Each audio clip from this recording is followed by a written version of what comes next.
chers collègues honorables députés, chers élus locaux, monsieur le représentant du ministre de l'Énergie, du Pétrole et des Mines, monsieur le directeur de Enda Énergie, madame, messieurs les consultants experts, permettez-moi en cette solennelle circonstance de remercier mes collègues parlementaires, anciens parlementaires ainsi que les élus locaux d'avoir pris part à cet atelier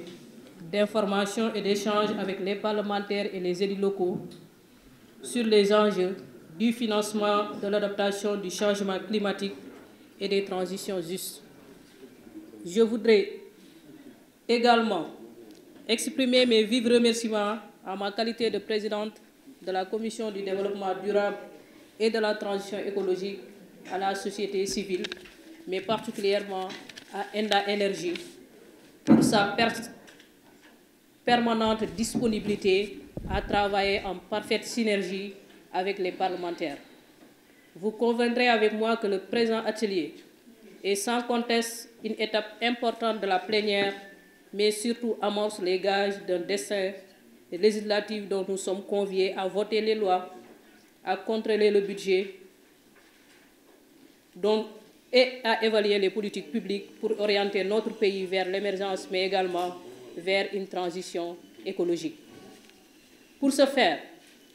il faudra nous armer de connaissances sans lesquelles nous ne pouvons pas enrichir le débat à l'hémicycle. C'est pourquoi nous, en tout cas, Commission du développement durable et de la transition écologique, nous plaçons au premier rang le renforcement de capacités, surtout dans le cadre de la transition écologique, en compagnie avec le réseau des parlementaires dont je félicite le nouveau président,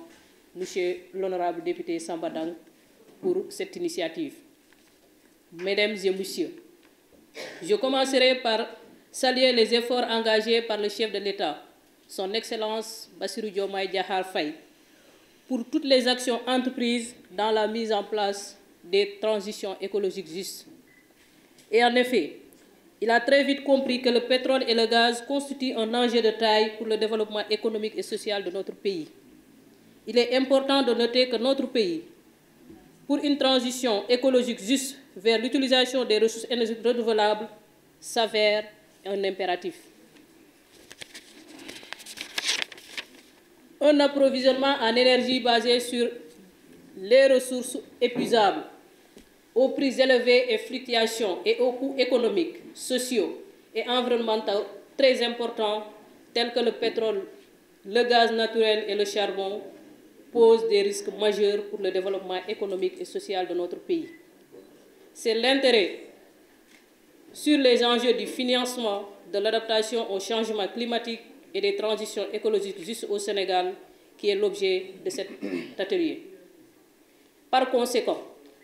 des mesures doivent être prises pour encourager la transition vers des énergies renouvelables du fait qu'elles sont disponibles dans le monde entier, inépuisables, écologiques et contribuent à la protection de l'environnement, réduisant la dépendance vis-à-vis des importations d'énergie, créant également une valeur ajoutée sur place, mais en créant également des emplois et sécurise l'approvisionnement énergétique vis-à-vis de l'air, hydrocarbures et du charbon. Nous sommes déterminés à travailler avec tous les acteurs pour promouvoir notre objectif commun, c'est-à-dire d'aller vers une transition écologique juste. Je voudrais aussi rappeler que l'objectif général de cet atelier est de mettre à niveau les parlementaires pour une transition énergétique juste au Sénégal. Et sur cette question, le potentiel d'énergie renouvelable pourrait stimuler la croissance économique dans notre pays. Mesdames et messieurs, permettez-moi de réitérer notre remerciement à Enda Énergie et à ses partenaires pour avoir appuyé les parlementaires dans le cadre de cet atelier. Aussi, je témoigne notre reconnaissance au président de l'Assemblée nationale, son Excellence Malick Ndiaye, pour son engagement dans les causes environnementales. Je souhaite un plein succès et déclare ouvert l'atelier d'information, des échanges avec les parlementaires et les élus locaux sur les enjeux de financement de l'adaptation du changement climatique et de la transition juste au Sénégal. Je vous remercie. Voilà, merci beaucoup, Madame la Présidente. Madame la Présidente donc, de la Commission Développement durable et Transition écologique, Monsieur le Président du réseau des parlementaires sur l'environnement, honorable Monsieur le maire, représentant donc, des élus locaux, honorables députés, messieurs les élus locaux, messieurs les représentants des ministères et essentiellement les ministères chefs de file de la transition juste, le ministère de l'énergie, j'entends, et le ministère de l'environnement, messieurs les représentants, disons, des institutions gouvernementales, tout protocole observé. Aujourd'hui, nous organisons en tant qu'institution non gouvernementale un atelier d'information et d'échange avec les parlementaires et élus locaux sur les questions de financement climatique, l'adaptation au changement climatique et la transition juste au Sénégal. Il est important de rappeler qu'en de pareils moments, il y a une vision qui a été déjà déclinée, donc relative à la stratégie long terme sur le développement sobre en carbone et résilient, qui s'aligne à la vision 2050 et qui se décline comme suite. En 2050, un Sénégal prospère à travers une économie résiliente, sobre en carbone, donc et inclusive également. C'est-à-dire quand on parle d'inclusivité, toutes les parties prenantes doivent prendre part à ce processus-là. C'est-à-dire que ce n'est pas une affaire qui est réservée juste à une élite, mais nous comprenons tous également que le Parlement, les élus locaux sont des piliers de la gouvernance institutionnelle donc, au niveau de notre pays. Et pour ce faire, nous jugeons important par rapport à l'enjeu actuel au niveau national, mais aussi également au niveau international, où le travail que nous sommes en train de faire sur les questions de changement climatique doivent être alignés à l'accord de Paris qui s'entend par le fait que nous devons tous contribuer à ne pas élever le niveau de la température, c'est-à-dire à réduire les émissions de gaz à effet de serre pour ne pas arriver à un niveau élevé de température 1,5 degré, voire 2 degrés. Et cela va sans dire qu'il faudra que pour les personnes que vous êtes, prenez des résolutions au niveau national, puissent être imprégnées de la question et s'approprier aussi de cette dynamique-là. Et nous avons eu la chance, par rapport à certaines conférences de partis, de voir une bonne représentation donc, de l'Assemblée nationale. Mais d'autant plus que nous sommes en train de définir des stratégies, notamment la stratégie à long terme, il est important que vous en soyez davantage imprégnés et que vous preniez aussi un peu les rênes donc, de ce processus-là. Nous avons commencé, je pense, depuis plus de 2 ans, cette dynamique qui nous a permis d'avoir la vision. Maintenant, nous nous orientons vers la stratégie à long terme. Nous avons eu, disons, une approche aussi qui s'appelle la socialisation de la transition juste et durable. Et par rapport à la socialisation de la transition juste et durable, nous nous sommes dit qu'il serait important et fondamental de travailler avec les parlementaires. On l'a fait avec les ONG à travers un partenariat avec le CONGAD. Nous allons le faire avec le CNCR, donc pour travailler avec les organisations paysannes, la Fédération des associations des femmes, les jeunes, mais également toutes les parties prenantes reconnues. En parlant, disons, des députés, ce sont des représentants aussi des collectivités, donc pour citer les maires. La question de la décentralisation donc, de cette approche de transition juste et durable pour nous est fondamentale. Parce que nous savons tous que les changements qui doivent se faire, les actions qui doivent être menées au niveau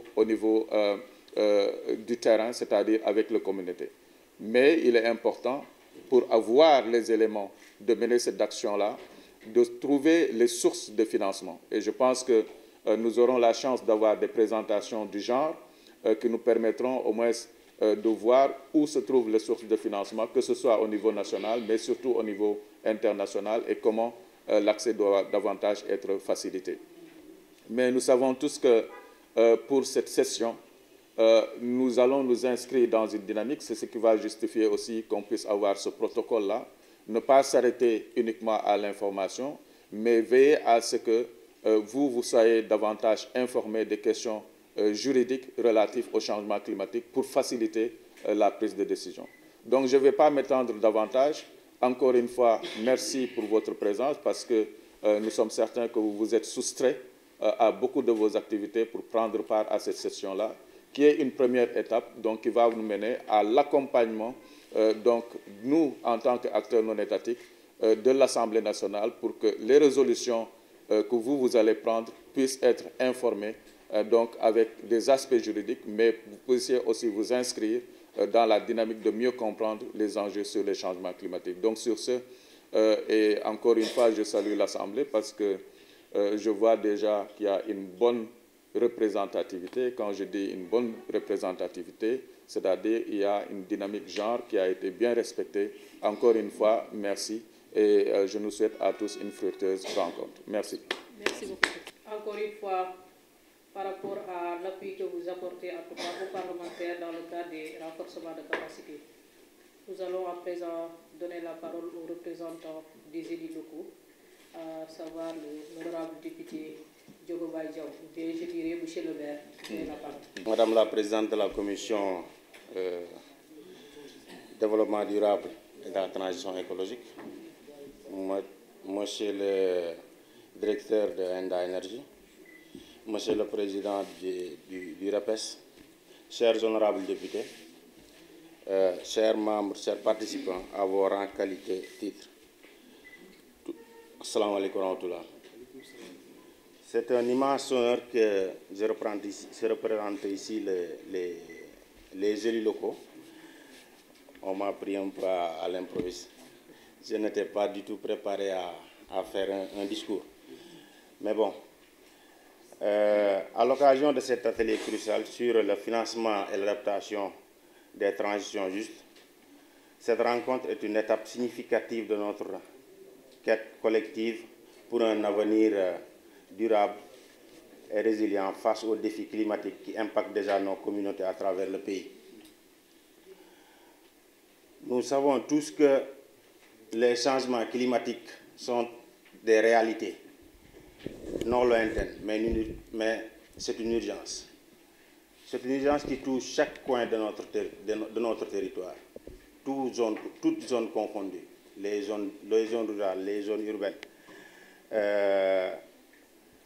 Les phénomènes extrêmes, la montée des eaux, la désertification, les inondations,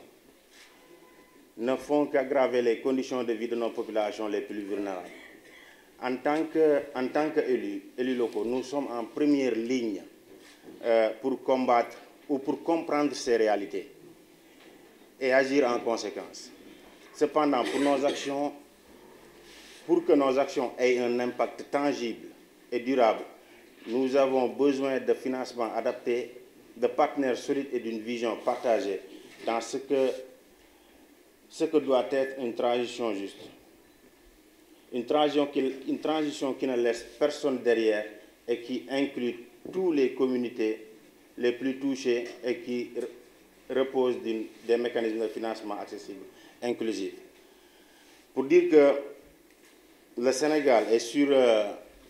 le point de devenir un pays de gaz ou de pétrole, pour ne pas dire d'exploitant de gaz ou de pétrole. Et cette conversion d'énergie, cette conversion de gaz et de pétrole en énergie ne doit pas laisser en rade les énergies renouvelables. C'est un élément fondamental sur la construction d'une économie qui fonctionne aujourd'hui et demain. Les changements climatiques ne connaissent pas de frontières. Nous devons tous nous rassembler pour trouver des solutions innovantes qui garantissent à nos enfants un accès à l'air pur, à l'eau propre et à des emplois de qualité. Donc, je vous invite tous à participer massivement à cet atelier pour mieux comprendre les défis de la transition énergétique. Je vous remercie. auzu billaahi mina shaytaani rajiim bismillaahi rahmaani rahiim wasalaatu wasalaamu ala rasulillahi sallallahu taala wa sallam. mbokk yi ñu ngi leen di nuyu bu baax a baax a baax chers collègues ñu ngi leen di nuyu leen baalu wax bu baax a baax a baax a baax monsieur le président bien le représentant du ministre du pétrole de l'énergie et des mines, monsieur le directeur d'Enda Énergie, monsieur le représentant donc des maires bien des collectivités territoriales du Sénégal, madame la présidente de la commission développement durable et représentant le président de l'Assemblée nationale, chers honorables collègues députés, nous sommes très contents de vous accueillir et de discuter avec vous. Si je dis honorables députés, je commence d'abord par les anciens parlementaires, parce que nous sommes dans le réseau. Donc on reste député durant toute notre vie. Donc honorable Zenga et l'ensemble des anciens parlementaires, Mabadien Mamdiara. Donc vraiment, je commence par vous-même. L'importance de ce réseau, c'est tout simplement de savoir que nous devons porter la parole des citoyens.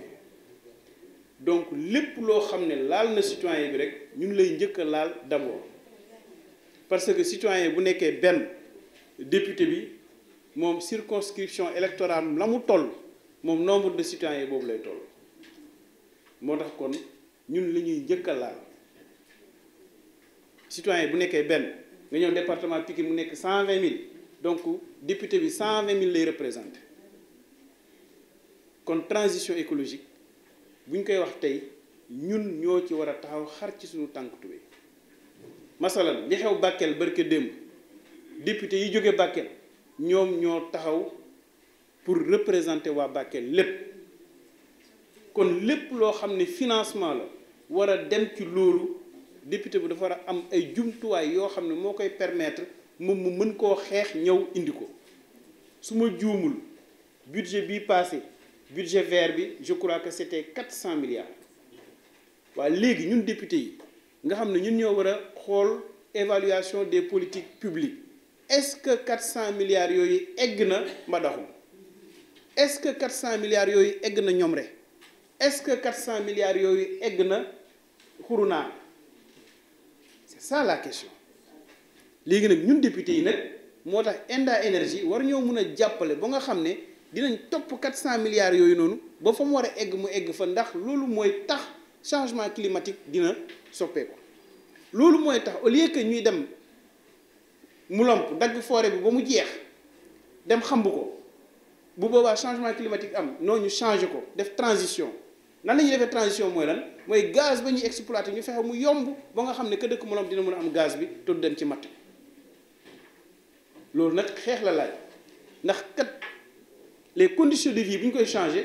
on change les conditions de vie de manière urbaine et non de manière rurale et là où se pose le problème maintenant ñun députés yi nag ñoo mën a fexe ba conditions yi ni ñu koy changer de manière urbaine nii ñu changer ko de manière rurale nga xam ne kii nekk hôtel Ndiambour bu jotee gazam ka nekk Mbirkilaan aussi jot gazam bu boobaa du dem ci forêt bi mukk di ko gor ba nga xam ne dinañ mën a fexe ba loolu du amati benn changement climatique léegi nag transition boobu il faudrait que aussi ñu dem ci wàllum source d'énergie ndax c'est très important ñun Sénégal li ñu am ci jant gis ngeen ko li ñu am ci ndox gis ngeen ko ngelaw li gis ngeen bu mois de mars mars avril commencé ngelaw li day jóge nord vers le sud vent boo xam ne la kenn xamul lu mu toll te ñu ngi exploité léegi nag lan la ñuy fexe ba état bi non seulement dinañ am gaz bu doy parce que commencé nañ ko exploiter parce que nag bu ñu nee exploitation du gaz et du pétrole su boobaa dina laal ci économie bleue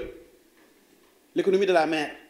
ki nekk Jifeer nekk feneen dina ñàkk jën du am lii du am lii du am lii léegi exploitation boobu nu mu koy dimbalee bu remplacer la nga xam ne moo nekkoon activité bi transition bi day ñëw ci loolu léegi nag mais bu wëlbatikuwaatee aussi lan la ñuy fexe état bi ñaar yi mu ànd ak moom mooy gaz bi yomb courant bi yomb ba pare askan bi jot ci au niveau le plus reculé waaye it ni ñuy def ba aussi fexe ba lii de àllam gi état bi dimbali ñu ba ñu mën koo sàmm moo nga xam ne lii di changement climatique du ñu sonal muy ñaari mbir yu xaw a jafe mais yoo xam ne yëpp dañ ko war a mun a fexe ba jàppale ci état bi ndax loolu mooy rôle parlementaire bi donc moo waral atelier bii tey Enda Énergie woo ñu ci ba nga xam ne lii nii di transition écologique dinañ ci góorgóorlu ñun député yépp ndax buñ ko xamee xam niñ ko war a mën a xeexee mën a dem wuti financement indi ko wala topp financement boo xam ndax fañ ko jële dugal nañ ko fa su boobaa dinañu mën a jàppale ndax bu leen fàtte ne lii di bailleurs yi war nañoo mën a jàppale Sénégal chaque année 2,5 millions d'euros yoo xam ne chaque année dañ koy dugal Sénégal pour ci transition écologique loolu aussi parlementaire war naa xam xaalis bi fan la jóge fan la dugg bu ngeen fàttali ko séminaire bi ñu defoon Mbour le président Ousmane Sonko dafa ñëw nañu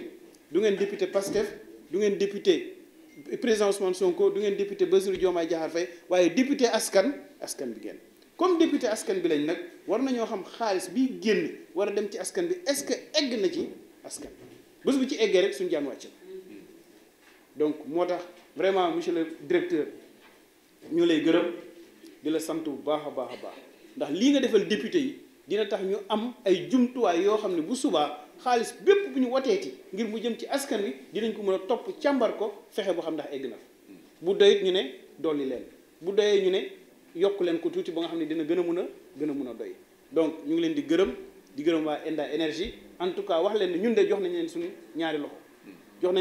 loxo pour jàppalante ak yéen ba bépp député boo xam ne yaa ngi assemblée nationale wala nga nekk ci réseau des parlementaires foo dem mën a plaider pour que lii di transition écologique nekk dëgg ci ñun askan bi mën a sàmm àllam gi waaye jumtuwaay la mu soxla aussi mu mën koo am dinañ ci teg xar suñu tànk tubéy taxaw ci ñoo ngi leen di gërëm leen sant bu baax a baax jërë ngeen jëf merci beaucoup